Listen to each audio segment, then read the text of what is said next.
Haleluya.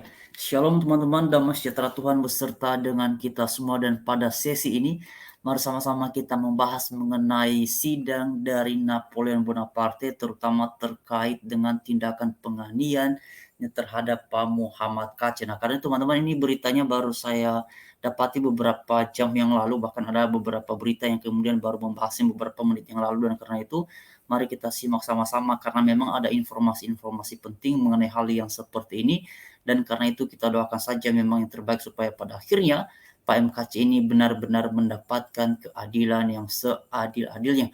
Nah, seperti yang kalian semua bisa perhatikan di layar ini teman-teman ya, judul beritanya di sini dituliskan bahwa di sidang Napoleon Bonaparte, ex-Panglima Laskar FPI cabut keterangan BAP karena merasa tertekan. Jadi beritanya teman-teman, ini dirilis hari ini ya, tadi sore sekitar ini dia teman-teman, keterangan waktunya 16.50 ya, WIB waktu Indonesia Barat. Lalu teman-teman, bahkan di dalam pemberitaan ini juga diberitakan di sini seperti yang kalian semua bisa perhatikan di layar, dituliskan ex-Panglima FPI cabut keterangan di BAP dalam sidang perkara Irjen Napoleon. Nah, ini dia teman-teman, mari kita lihat di sini. Ya, di sini ada kutipannya.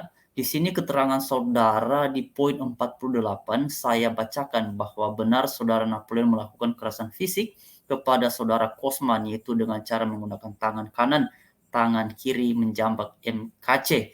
Lalu teman-teman, di sini diberitakan bahwa mantan Panglima Laskar Front Pembela Islam FPI Maman Suryadi mencabut keterangannya pada berita acara pemeriksaan atau yang disingkat BAP dalam sidang lanjutan kasus penganiayaan Muhammad Kosman alias MKC alias MKC oleh Napoleon Bonaparte. Di sini diberitakan bahwa Maman sendiri hadir sebagai saksi dalam sidang lanjutan kasus tersebut yang digelar di Pengadilan Negeri Jakarta Selatan. Berarti teman-teman, ya kehadirannya siapa namanya tadi ini yang bernama Maman itu adalah sebagai saksi. Di sini diberitakan lagi bahwa ia merupakan rumah tahanan negara ya Bareskrim Polri.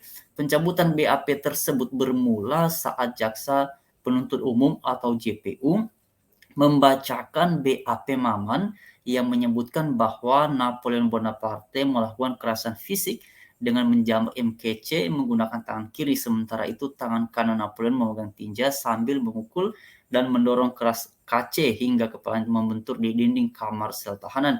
Di sini diuraikan lagi bahwa di sini keterangan saudara di poin 48 yang tadi itu teman-teman. Lalu di sini selanjutnya tangan kanan memegang tinja memukul dengan cara mendorong keras hingga kepala MKC ini membentur dinding, melumuri ke wajah kaca dan seterusnya teman-teman.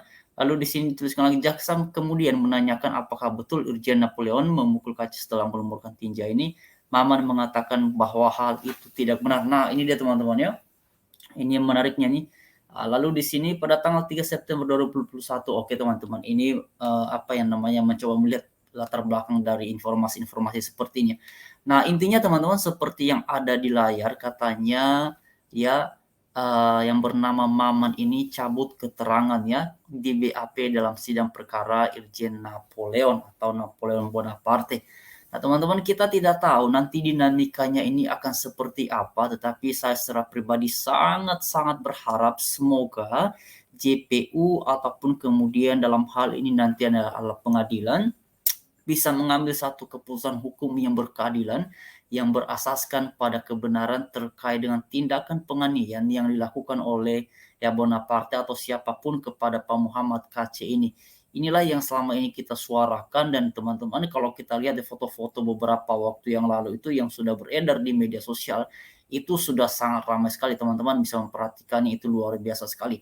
Dan karena itu pada kesempatan ini mari kita terus doakan memang ya, kita tidak tahu nanti ini setelah saksi yang dihadirkan tadi itu mencabut BAP-nya, kira-kira ini dinamikanya akan bagaimana, ya kita tidak tahu teman-teman, tetapi harapannya semoga saja ya proses pengadilan ini bisa berjalan dengan lancar, semoga saja semuanya bisa berjalan dengan baik. Harapan kita semuanya berasaskan pada kebenaran ya. Karena itu teman-teman sekalian, memang ini perlu sekali untuk kita dukung terus pergerakan dari Pak MKC, terutama melalui penasihat hukumnya beliau dalam rangka memperjuangkan keadilan untuk Pak Muhammad Kc ini. Bukan hanya sebenarnya teman-teman ya, perjuangan keadilan untuk Pak Muhammad Kc ini bukan hanya tentang bagaimana beliau telah mendapatkan penganiayaan dari Napoleon Bonaparte, tetapi juga tentang teman-teman, Pak MKC ini berjuang agar mendapatkan keadilan terkait dengan kasus yang sudah ramai ini di media sosial, seperti yang sudah teman-teman perhatikan, di mana Pak MKC ini ya dianggap menistakan agama dan sudah divonis oleh PN Pengadilan Negeri Ciamis beberapa waktu yang lalu, yang mana kemudian setelah banding di Pengadilan Tinggi Bandung dikurangi dari 10 menjadi 6 tahun. Dan kalau teman-teman mengingat penjelasan dari Pak Kamarudin beberapa waktu yang lalu, juga Pak Martin ya, yang sekarang sedang mempersiapkan materi-materi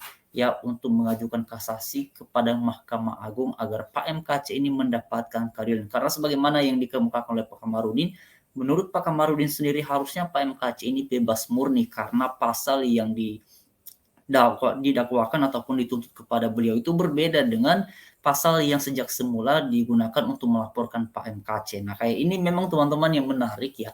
Dan karena itu dinamika-dinamika yang seperti ini membutuhkan perhatian, membutuhkan atensi yang serius, dan kita berharap kita sebagai sesama warga negara ya tentu saja menginginkan agar setiap proses ataupun prosedur hukum di bangsa kita ini berlangsung dengan sebaik dan seadil-adilnya.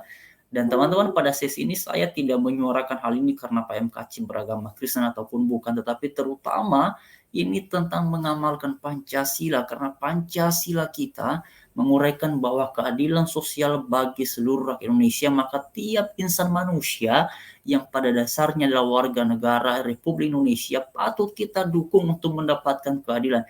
Tidak ada satu insan manusia pun menurut saya di bumi pertiwi ini yang lebih unggul daripada yang lain. Kita semua sama, berbeda latar belakang, berbeda golongan, berbeda suku, berbeda agama. Itu hal yang luar biasa yang patut kita rawat, dan kita semua setara dalam perspektif Pancasila. Hanya fungsi kita saja yang beragam, dan kemudian tugas masing-masing kita lah yang beragam, tetapi kita semua sama dalam status sebagai warga negara, yang mana patut dilindungi, dan juga hak-hak setiap warga negara ini harus diberikan oleh negara. Nah, ini yang kita harapkan teman-teman. Kita tidak tahu nanti ini dinamikanya teman-teman. Tadi juga ketika saya membaca berita ini, kira-kira nanti seperti apa dinamika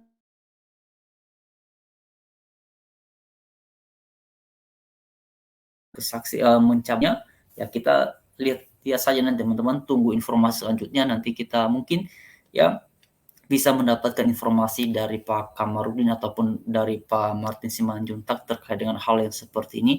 Tapi harapan kita semoga ya semuanya bisa berjalan dengan lancar. Kita yakin dan percaya dalam hal yang seperti ini Tuhan pasti akan campur tangan. Tuhan pasti akan memberikan petunjuk. Tuhan pasti akan memberikan pertolongan tepat pada waktunya. Kita yakin itu teman-teman. Pada waktunya Tuhan segala sesuatunya akan mendatangkan kebaikan. Dan hal ini sudah dialami oleh Pak Muhammad KC.